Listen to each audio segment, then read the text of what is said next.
To Ranking Member Blackburn. Thank you, Mr. Chairman, and I want to welcome our witnesses, Mr. Egelman, Ms. Campbell, who are with us in person, and Baroness Kidron, who is joining us remotely today. And to our staffs who have worked on this issue, I thank you for doing the work to put this hearing together. Mr. Chairman, I join you in being disappointed with how TikTok has refused to appear before us, and remain disappointed and really frustrated with them in their lack of attention to data security, to children's privacy, and it seems that TikTok is proving to be incapable of doing the right thing to protect our children. The internet has completely revolutionized how our society functions. Anything you could ever want or need can be found online. This has made the internet a logical tool for parents and teachers to help educate and entertain their children through online services and streaming platforms. Children born today will spend more time connected online than any other past generation.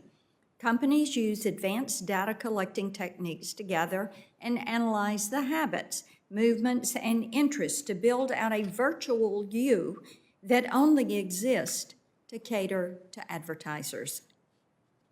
While I've spoken on this before, the impact this has on children can be even more detrimental. By taking advantage of the always-on mentality, children are constantly being tracked and analyzed.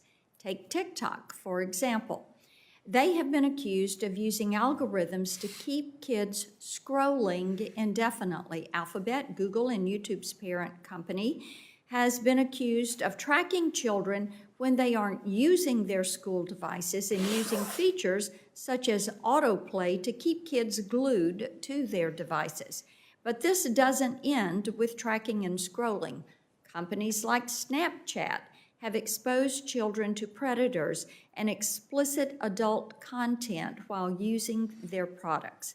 With millions of teen users, disappearing messages, and a map of all of your contacts, this has become a child predator's dream. Instagram, which Facebook owns, announced that they were going to create an Instagram for kids, but was immediately met with backlash from over 40 states, including Tennessee. As time moves forward, children will be at the forefront of technology, with each generation being more connected than the last. That is why it is so important that we get this right. We must ensure that children aren't being taken advantage of and molded into something that they are not. Social media is causing our children to become more distressed than ever before. Don't take my word for it. Go talk to any pediatrician. Companies exploit children's desire to connect with their peers, utilizing behavioral design tools that are highly addictive.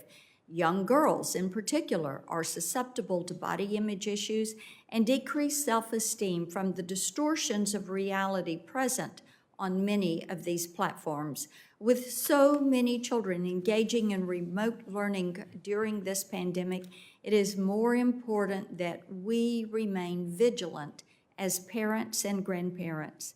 We must not forget to focus on protecting their virtual you as we work to craft comprehensive privacy legislation. Last Congress, Senators Wicker, Thune, Fisher, and I introduced the Safe Data Act, which contained a requirement that companies not transfer the data of individuals between the ages of 13 and 16 without the express consent of that individual or of their parent or guardian.